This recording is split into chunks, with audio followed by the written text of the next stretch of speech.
रामायण की कहानी तो हम सब जानते हैं, है ना?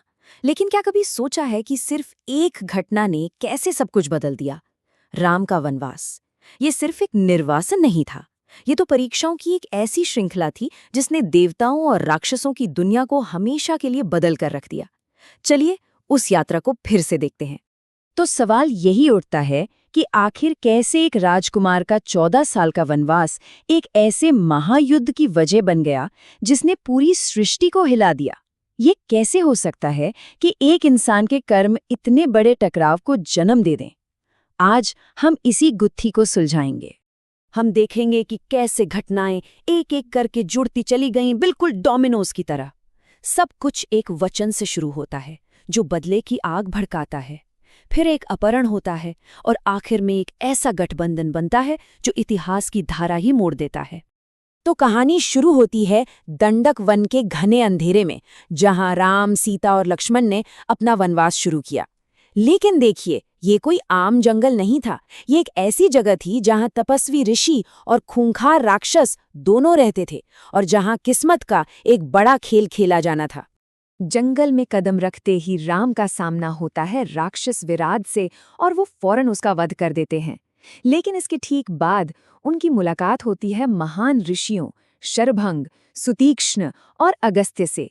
यहीं से उनका दोहरा मकसद साफ हो जाता है, एक तरफ दुष्टों का नाश और दूसरी तरफ सज्जनों की रक्षा। यहाँ एक बहुत बड़ा टर्निंग पॉइंट आता है। महान ऋषि अगस्त्य राम की दिव्य शक्ति को पहचान लेते हैं, और वो उन्हें कोई मामूली हथियार नहीं बल्कि खुद देवराज इंद्र के दिव्य अस्त्र सौंपते हैं। एक शक्तिशाली धनुष, एक अजेय तलवार और दो ऐसे तरकश जो कभी तीरों से खाली नहीं होते। इस पल राम सिर्फ एक निर्वासित राजकुमार नहीं रहते, वो एक देवीय योद्धा बन जाते हैं। और यहीं पर कहानी एक ऐसा मोड़ लेती है जो सब कुछ बदल देगा। अब ये मामला सिर्फ राक्षसों से अपनी रक्षा करने का नहीं था, ये एक वचन के बारे में था, एक ऐसी शपथ जो राम के वनवास का पूरा मकसद ही बदल देने वाली थी। दंडक वन के वो तपस्वी जिनकी आत्माएं सालों की तपस्या से आग की तरह धधक रही थीं, अपनी आखिरी उम्मीद लेकर राम के पास आते हैं। सोचिए, उनकी आंखों में निराशा और कंधों पर बरसों के आतंक का बोझ। उनके लिए राम सिर्फ एक राजकुमार नहीं थे, वो मुक्ति की एकमात्र उम्मीद थे।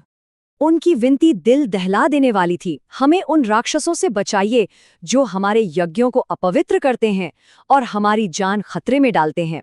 और राम अपने क्षत्रिय धर्म पर टिके रहते हुए एक वचन देते हैं। वो शपथ लेते हैं कि वो जंगल को राक्षसों के आतंक से पूरी तरह मुक्त कर देंगे। ये सिर्फ एक वादा नहीं था, ये युद्ध का ऐलान था। राम के वचन का इम्तिहान बहुत जल्द ही होना था। एक अनचाही मुलाकात एक छोटी सी चिंगारी की तरह थी, लेकिन यही चिंगारी जल्द ही एक ऐसी आग बनने वाली थी जो पूरी लंका को अपनी लपेट में ले लेगी। और अब कहानी में एंट्री होती है शूर्पणखा की, रावण की बहन, एक ऐसी राक्षसी जो मनचाहा रूप धर सकती थी। वो राम और लक्ष्मण को लुभाने की कोशिश करती है, लेकिन उसका ये प्रयास अपमान पर खत्म होता है। ये सिर्फ एक जिस्मानी चोट नहीं थी, ये उसके घमंड पर एक गहरा घाव था।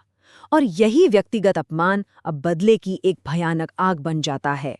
अपमानित शूर्पणखा सीधे अपने भाइयों खर और दूषण के पास जाती है, और जैसा कि ग्रंथ कहते हैं, उसके भड़काऊ शब्दों ने ही युद्ध की आग को हवा दी। उसने अपने अपमान की कहानी को कुछ इस तरह सुनाया कि उसके भाइयों का खून खौल उठा। शूर्पणखा के उकसाने पर राक्षस सेनापति खर, त्रिशिरा और दूषण अपनी बहन के अपमान का बदला लेने के लिए एक बहुत बड़ी सेना लेकर राम पर हमला करने निकल पड़ते हैं। लेकिन हुआ वो जिसकी किसी राक्षस ने सपने में भी कल्पना नहीं की थी। अकेले राम, एक योद्धा, उन्होंने न सिर्फ उन तीनों सेनापतियों को बल्कि उनकी पूरी 14,000 राक्षसों की सेना को खत्म कर दिया। 14,000! ये कोई लड़ाई नहीं थी, ये एक संहार था। और इस जीत की गूंज सीधे लंका में रावण के सिंहासन तक पहुंची। जब 14,000 सैनिकों के मारे जाने की खबर रावण तक पहुंचती है, तो खेल के नियम बदल जाते हैं। अब ये सिर्फ उसकी बहन के अपमान का बदला नहीं था, ये रावण के अहंकार पर सीधा हमला था। और राम का धर्म की रक्षा का कर्तव्य अब एक दिल दहला देने वाली व्यक्तिगत खोज में बदलने वाला था। गुस्से से अंधा रावण मदद के लिए राक्षस मारीच के पास जाता है मारीच, जो राम की ताकत देख चुका था, उसे चेतावनी देता है, उस शक्तिशाली राम से दुश्मनी मोड़ लेना ठीक नहीं होगा। लेकिन रावण, कालचोदिता यानी भाग्य के हाथों मजबूर होकर उसकी सलाह को नजरअंदाज कर देता है। यहाँ हमें किस्मत और मर्जी के बीच एक जबरदस्त टकराव दिखता है। क्या रावण अपने विनाश की ओर धकेला जा रहा था या वो खुद इसे चुन रहा था?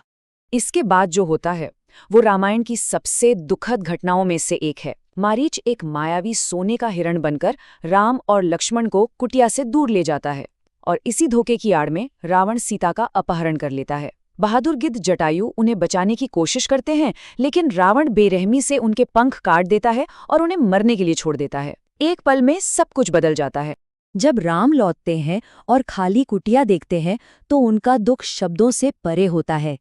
ये श्लोक उनके टूटे हुए दिल के दर्द को बयां करता है। वो अब एक दिव्य योद्धा नहीं थे, वो सिर्फ एक पति थे जिसकी दुनिया उजड़ गई थी। उनका मकसद अब धर्म की रक्षा नहीं था, ये अपने जीवन के प्यार को वापस पाना था। लेकिन इतने गहरे दुख में भी राम हार नहीं मानते। वो एक राजा की तरह जटायु का अंतिम संस्कार करते हैं और अपनी खोज शुरू करते हैं। इसी रास्ते पर किस्मत उन्हें कबंध नाम के राक्षस और फिर तपस्विनी शबरी से मिलाती है, जो उन्हें उम्मीद की एक नई दिशा दिखाते हैं। और ये रास्ता उन्हें खूबसूरत पंपा सरोवर के किनारे ले जाता है। यहाँ उनके दुख और निराशा के बीच उम्मीद की एक किरण दिखाई देती है। ये वो पल है जो आने वाले युद्ध का रुख तय करेगा। यहीं उनकी मुलाकात हनुमान से होती है, जो उन्हें निर्वासित वानर राजा सुग्रीव के पास ले जाते हैं। राम और सुग्रीव दोनों ही अपनी अपनी तरह से सताए हुए और दुखी थे। राम ने अपनी पत्नी खो दी थी और सुग्रीव ने अपना राज्य। उन्होंने एक दूसरे के दुख में एक साझा मकसद ढूंढ लिया। ये दो टूटे हुए दिलों का मिलन था जो एक शक्तिशाली गठबंधन में बदलने वाला था। उनकी दोस्ती की संधि कोई मामूली वादा नहीं थी, यह अग्नि साक्षिकम थी। अग्निदेव को साक्षी मानकर ली गई एक पवित्र शपथ। यह एक ऐसा बंधन था जिसे तोड़ा नहीं जा सकता था, एक ऐसा गठबंधन जो न सिर्फ सुग्रीव को उसका राज्य वापस दिलाएगा, बल्कि राम को रावण के खिलाफ युद्ध छेड़ने के लिए वानरों की एक विशाल सेना भी देगा। और इस तरह एक नायक का वचन और एक पति का दुख एक महायुद्ध की तैयारी में बदल जाता है। यह हमें एक गहरे सवाल पर छोड़ जाता है। जब न्याय के लिए एक व्यक्तिगत खोज एक युद्ध को जन्म देती है, तो कर्तव्य कहाँ खत्म होता है और नियति कहाँ से शुरू होती है।